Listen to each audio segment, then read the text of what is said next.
Dito sa Papa Dudut Stories, ikaw ay hindi nag-iisa.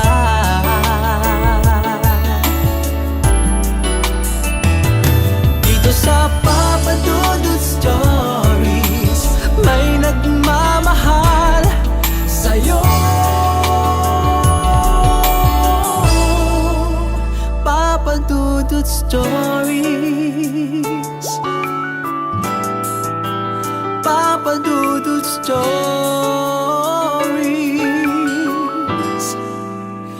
Papa Dudut Stories.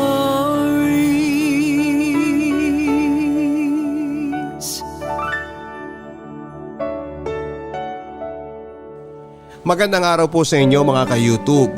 Kung nag-i-enjoy po kayo sa pakikinig ng mga drama sa Papa Dudut Stories exclusive on YouTube, ini-invite ko din po kayong panoorin ang mga video na mga vlogs ko. I-type lamang po sa search box ng YouTube ang Papa Dudut Vlogs para you get to know your Papa Dudut. Ngayong araw sa Papa Dudut Stories exclusive on YouTube. Dear Papa Dudut, first of all, I want to say thank you in advance for reading my story. I hope this story will inspire everyone to keep on dreaming and to keep pursuing your dreams because it's never too late. Every day is a chance to make it your dream. And this is my story. I am Demeti Bennett, but you can call me Demi. 24 years old from Mikawayan, Bulacan. I am the oldest among my siblings. At bata pa lamang ako papadudot, laman ako ng kalsada. Lagi ako nakikipaglaro sa labas at bilang 90s kid ay na-experience ko lahat ng larong kalye. Pinakapaborito ko pa nga ang larong text. At sa sobrang adik ko doon ay nakaipon ako ng sangkaterbang text. Lahat yon ay napanalunan ko, halos mabali na nga ang daliri ko sa kakapitik para lang paliparin sa ere ang mga text. My childhood was unforgettable because I got to experience the kind of game at bilang batang 90s, syempre kami mga bata ang laman ng kalsada. Na kung umasta kami ay parang siga kasi namulat kami kung saan habang naglalaro kami sa kalsada ay merong mga tambay na nagsisigarilyo, may mga umiinom at kung minsan pa nga ay may mga nagbubugbugan. Kumbaga parang na-adapt na namin ang ganong attitude. At ako bilang bata, dati I acted like a boss. I got irritated easily and I got annoyed easily. I wanted everything to be perfect. I want everyone to follow and to do what I would say because if not, they're gonna be in trouble. Or should I say, I will hurt them. I acted like a boy to the point that I hit my cousin straight on the face, Papa Dudut. I punched my boy cousin and I did it on purpose. Bata pa lamang ako ay boyish na ako at mas lumala pa. When my dad showed me a match of Batista, John Cena and Undertaker. He introduced it to me and I was like, that was so cool. Syempre habang nanonood ako ng wrestling ay may tanong na nabuo sa isipan ko. Kung totoo ba yung match nila kasi napaka-brutal ng labanan nila. From then on, Papa Dudut, a dream was made. I want to become a WWE superstar. I want to be the first pure Filipino to make it to WWE. Even though wrestling is not a good influence to a kid, I still did watch it. Because that's what entertains me right now. I was in high school, I was 18 years old at mag-uumpisa ako maghanap ng wrestling. Dahil sa sobra akong interesado to become a professional wrestler. Pero sa katunayan yan, Papa Dudut, ay hindi ako athlete at wala akong alam na sports dahil wala akong hilig doon. Kaya alam kong magiging mahirap sa akin ang magiging training ko. At sa unang araw nga ng training, Papa Dudut, ay hindi ko ina-expect na sobrang bigat na mga trainings. Halos warm up pa lamang ay durog na yung katawan ko. Pero dahil determinado ako na nagpatuloy ako sa pagtitraining. Walang kahit isang training ako na na-miss. Lagi akong present, sobrang sakit ng katawan. Maraming school akong pinasukan, Papa Dudut, at nakarating rin ako ng Australia kung saan ay naramdaman ko na one step closer na lang ako sa pangarap ko. 21 years old ako nang tumira kami ni Papa sa Australia. Oo, Papa Dudut, I convinced my dad to live there so I could pursue my dream. I didn't finish my study because I wanted to grab the opportunity in Australia. And you might be thinking, bakit mas pinili kong mag-wrestling kaysa tapusin ang pag-aaral ko sa Pilipinas? Well, you can't blame me. I've been waiting for this opportunity and there's no way I'm gonna waste it. It's my dream. My biggest dream. Pero mukhang sinubok ako ng tadhana, Papa Dudut. 4 days before my tryout in RCW or Riot City Wrestling. Yan ang famous na wrestling ring sa Australia na pwede kang dalhin sa pangarap mo na maging wrestler dahil yon yung mga may malalaki ang potensyal ay ipinapadala to other country para makipag-compete. And of course, yun nga, Papa Dudut, 4 days before my tryout I received a call from my sister. When I answered the phone, isang malakas na hagulhol ang narinig ko mula sa kabilang linya. Nagulat at nataranta ako kung bakit. I asked my sister kung anong nangyari and why is she crying. But she didn't stop.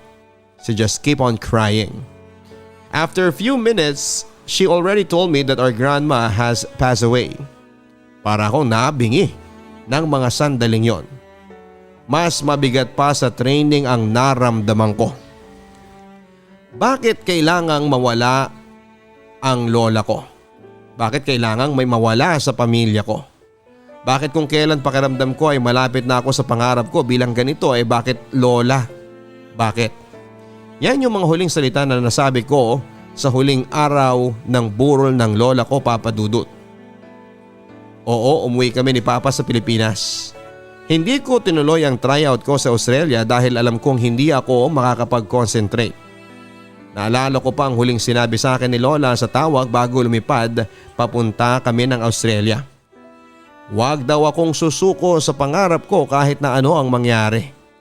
Lumaban lang daw ako at patuloy na mangarap dahil naniniwala ang lola ko na kaya ko.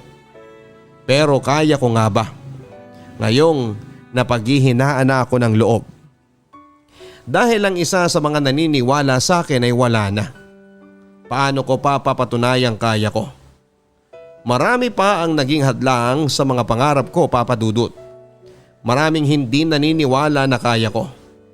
Marami ang dinadown ako.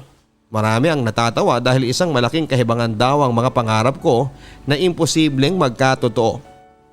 Pero tama si Lola. Kailangang hindi dapat ang hadlang na yan ang maging dahilan para sumuko ako sa mga pangarap ko. Ang pangarap ko maging isang professional wrestler, ang maging WWE superstar. Naumpisahan ko na kaya bakit ako susuko? After a year ay bumalik ako ng Australia, Papa Dudut, para ipagpatuloy ang pangarap ko. Hindi po naging madali ang lahat sa akin sa Australia. Mas maraming tao roon ang minamaliit ang kakayanan ko. Kahit na grab ko yung opportunity na makapag-wrestling sa RCW ay hindi naging sapat yung kakayahan ko. Hindi sapat yung pagod at hirap na naibigay ko sa tryout dahil hindi ako napiling maging wrestler, Papa Dudut. Hindi ako magaling. Hindi raw ako bagay maging wrestler at dahil doon ay naisipan kong umuwi ng Pilipinas. At baka hindi pa para sa akin talaga ang pagre-wrestling. Sinabi ko sa parents ko na hihinto na ako sa pagre-wrestling dahil nawawala na ako ng pag-asa. Baka labandera na lang ako kaya ay pumasok sa pagiging kasama sa bahay na mas bagay sa akin. Yan na lang ang tanging naisip ko, Papa Dudut, dahil pagod na akong i-pursue yung biggest dream ko. Pero sabi nga nila, what's meant for you is meant for you. Habang nagfi-Facebook po ako ay biglang may nag-pop up na notification. Isang notification na nagsasabing meron ulit tryout sa Australia. Nagbuntong hininga na po ako, Papa Dudut. Dahil alam kong kahit ilang tryouts pa ang sabihin ko ay mare-reject pa rin ako. At nakita ni Papa ang reaksyon ko nung tinanong ni Papa kung bakit daw napabuntong hininga ko.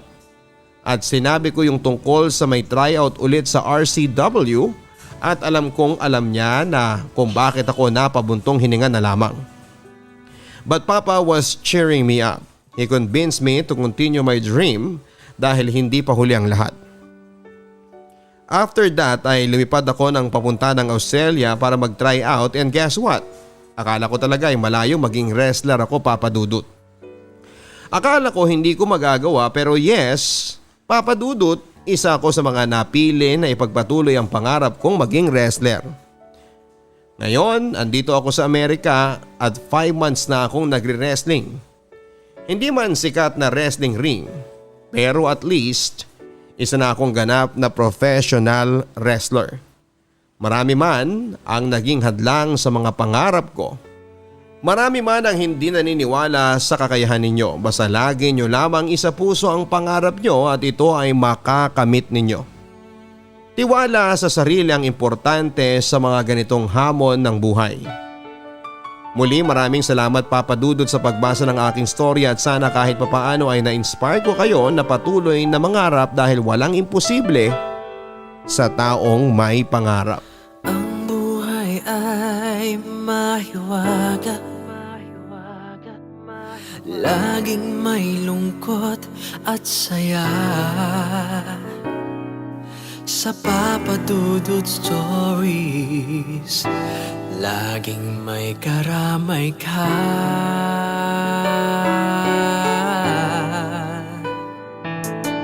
Mga problemang kaibigan, dito ay pakikinggan ka.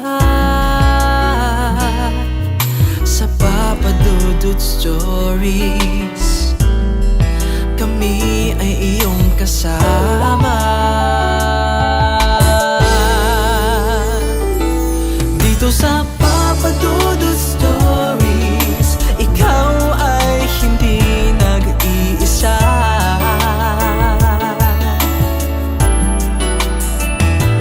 Dito sa Papa Dudut Stories, may nagmamahal sa'yo.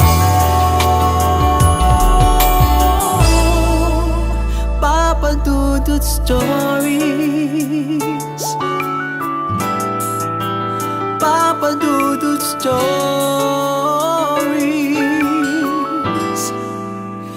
Papa Dudut Stories.